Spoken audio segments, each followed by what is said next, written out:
I mean, think about it. He was the first person to reenact the nativity scene as we know it.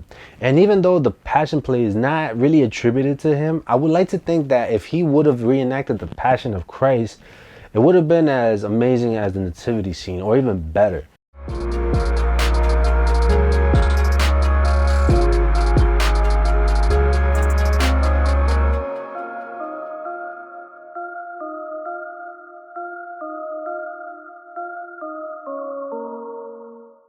What is up, familia? ¿Cómo están todos? Yo muy bien. ¿Y tú? ¿Cómo estás? Now, for everyone who thought I was going to do a full video in Spanish, well, I'm going to have to disappoint you and say I'm sorry. I'm sorry. Today I'm not going to be making this video in Spanish, but if you think that I should make a video in the future in Spanish, then let me know in the comment section down below. Also, I want to take this opportunity to thank each one of you for your continued support, not only here on YouTube, but also on Instagram, where I do most of my other work. And if you have not seen the page or the channel, make sure you take some time and check them both out. The link to the IG page will be down below, and here, I mean, just check the channel out, like just check it out. I appreciate it. Again, it has been an amazing journey, so thank you so much. Now, the overarching theme of the past month here in the US has been the topic of coronavirus. It's not only just here, but in the world. It is here, people. At this point, I'm not sure what to say if you do not believe in what is going on. And this is the other thing. It is maybe not going anywhere for the near future. And maybe that has kind of messed up our internal clock. And I think you know what I mean when I refer to our internal clock. Like, you instinctively know what time it is, what you need to be doing, maybe near future plans for the beach, maybe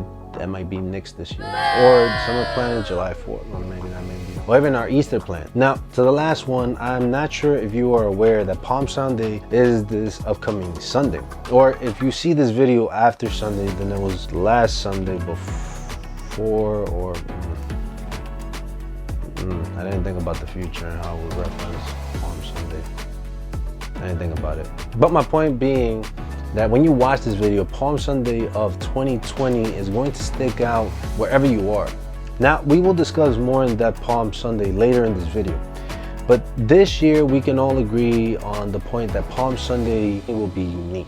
And as a general courtesy, let us continue doing our part to help out with the current situation and stopping the spread of the coronavirus. Please see the CDC and the WHO websites for more information from the experts, and those links are going to be down below also. Now, before we start today, like it is now custom, let us take some inspiration and guidance from the gospel. You shall love the Lord your God with all your heart, with all your soul, with all your mind, and with all your strength. The second is this: you shall love your neighbor as yourself. There is no other commandment greater than these. This is from Mark chapter 12, verses 30 to 31. Palm Sunday. For all my brothers and sisters who might not know what is going on this Sunday, well, let's talk about Palm Sunday.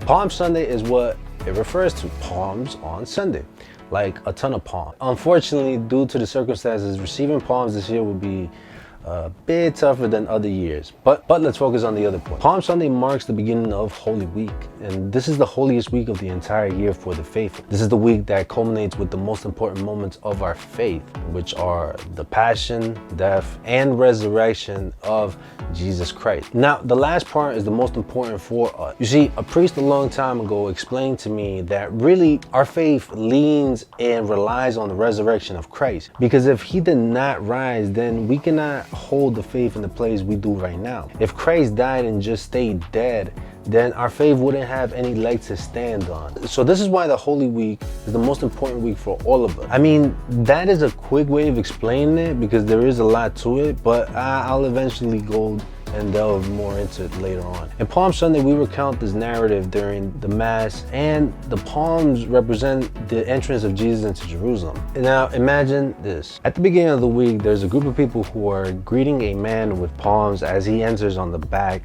of a donkey, and towards the end of the week, that same man is walking out of Jerusalem with a heavy cross, nearly beaten to death, and the same people who cheered him as he came in are the same people who were now spitting on him and kicking him and saying crazy things and stuff to him. Yeah, I mean, if I saw something like that, I would really question what the heck just happened. But this is why this Sunday, along with Easter Sunday, are the two most important Sundays in the entire year, entire liturgical year. So there is meaning behind all the parts of the story of Jesus entering Jerusalem and the way the church is decorated during this Sunday. Palm branches symbolize both peace and victory. Even the donkey that Jesus rode into Jerusalem with, instead of a horse, has symbolic meaning. This represents the humble arrival of someone, okay? Humble arrival of someone in peace, instead of arriving on a steed or horse in war. Even though we are dealing with a spiritual war of sorts. A week later, Christ would rise from the dead on the first Easter. Like many, I normally keep my palms and take them home, like this one. Okay? Now, make sure you do not throw them out, okay? I actually found out years later, when I got more into the faith, that these palm branches shouldn't be thrown out just like we normally throw stuff out. Instead, if we don't want them, then we should take all the pieces of the palm and return them to our local parish and give it to them. The palms are blessed, so many people will make the very well known crosses and other amazing symbols of the church. These may be returned to the church or kept for the year. But because the palms are blessed, and this is the key part, we shouldn't just discard them if we don't want them. The church will actually take these older palms and actually burn them to create the ashes that, you guessed it, we will be receiving the following year on Ash Wednesday. Now, the color of the Mass on Palm Sunday are both red and white, symbolizing the redemption in blood that Christ paid for the world. Now, in the coming weeks, I will look to speak more and more on the saints and the lives of the saints here on the channel, so make sure you stay tuned for that. With that being said, I want to challenge everyone who sees this video to select a specific saint for this week to be their intercessor, sort of an older sibling or this entire Holy Week. While this might be a tall task because there's so many saints to pick from, start with the ones you know about and see which one you will be asking for their intercession during this week. Now, for the people who might have reservations on intercession and the intercession of the saints, I want you to look at the verse from James 5. I think the verse is 16. Therefore, confess your sins to one another and pray for one another that you may be healed.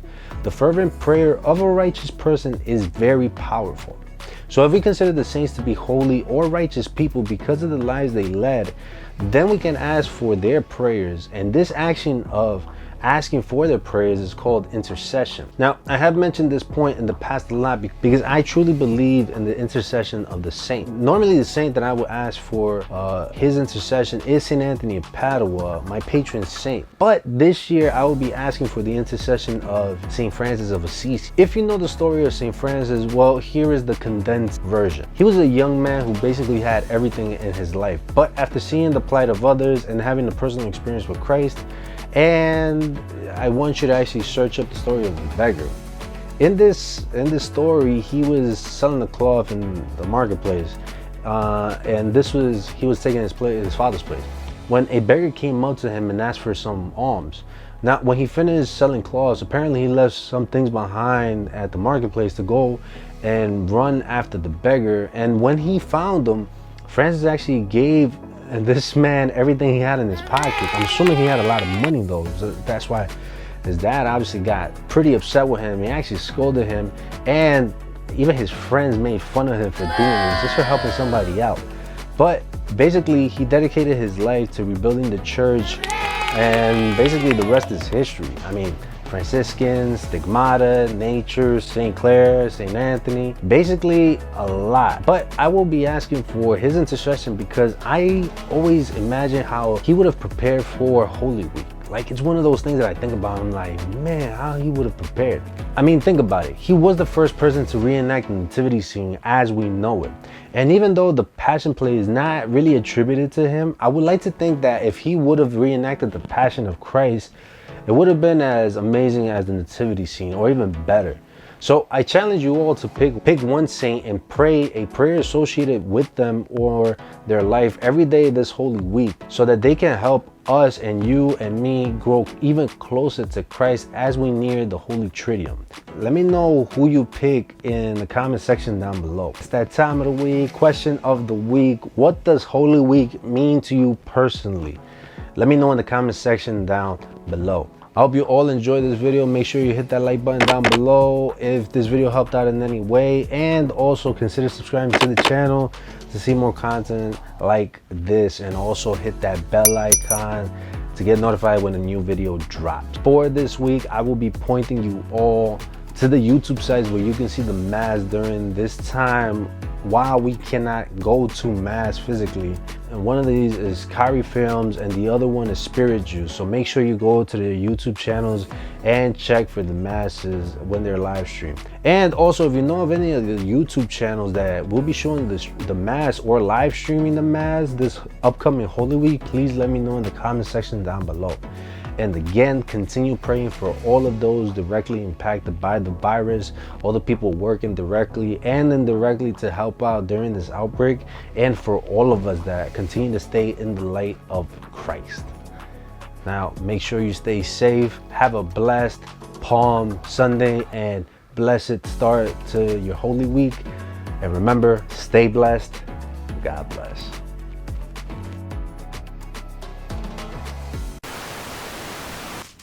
Like this one.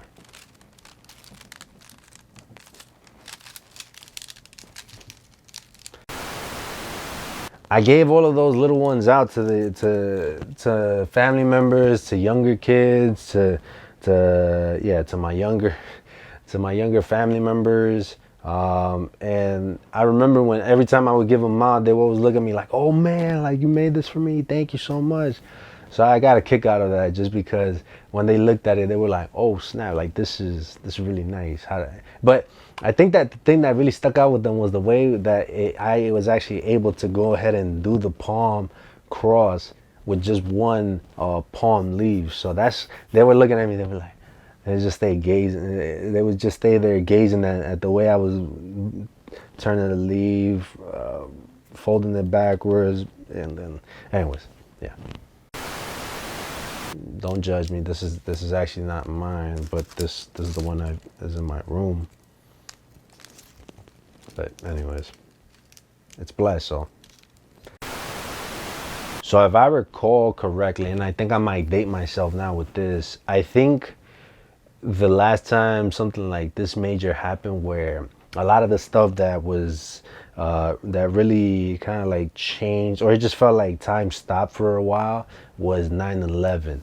I think a lot of people who actually might have gone through that, and I actually know because I actually live in New York City. I mean, this city was basically paralyzed on 9/11, but I think that that's the closest that I can recall something like this major happening, and it affected our personal lives directly. Like, it had a real impact in our lives.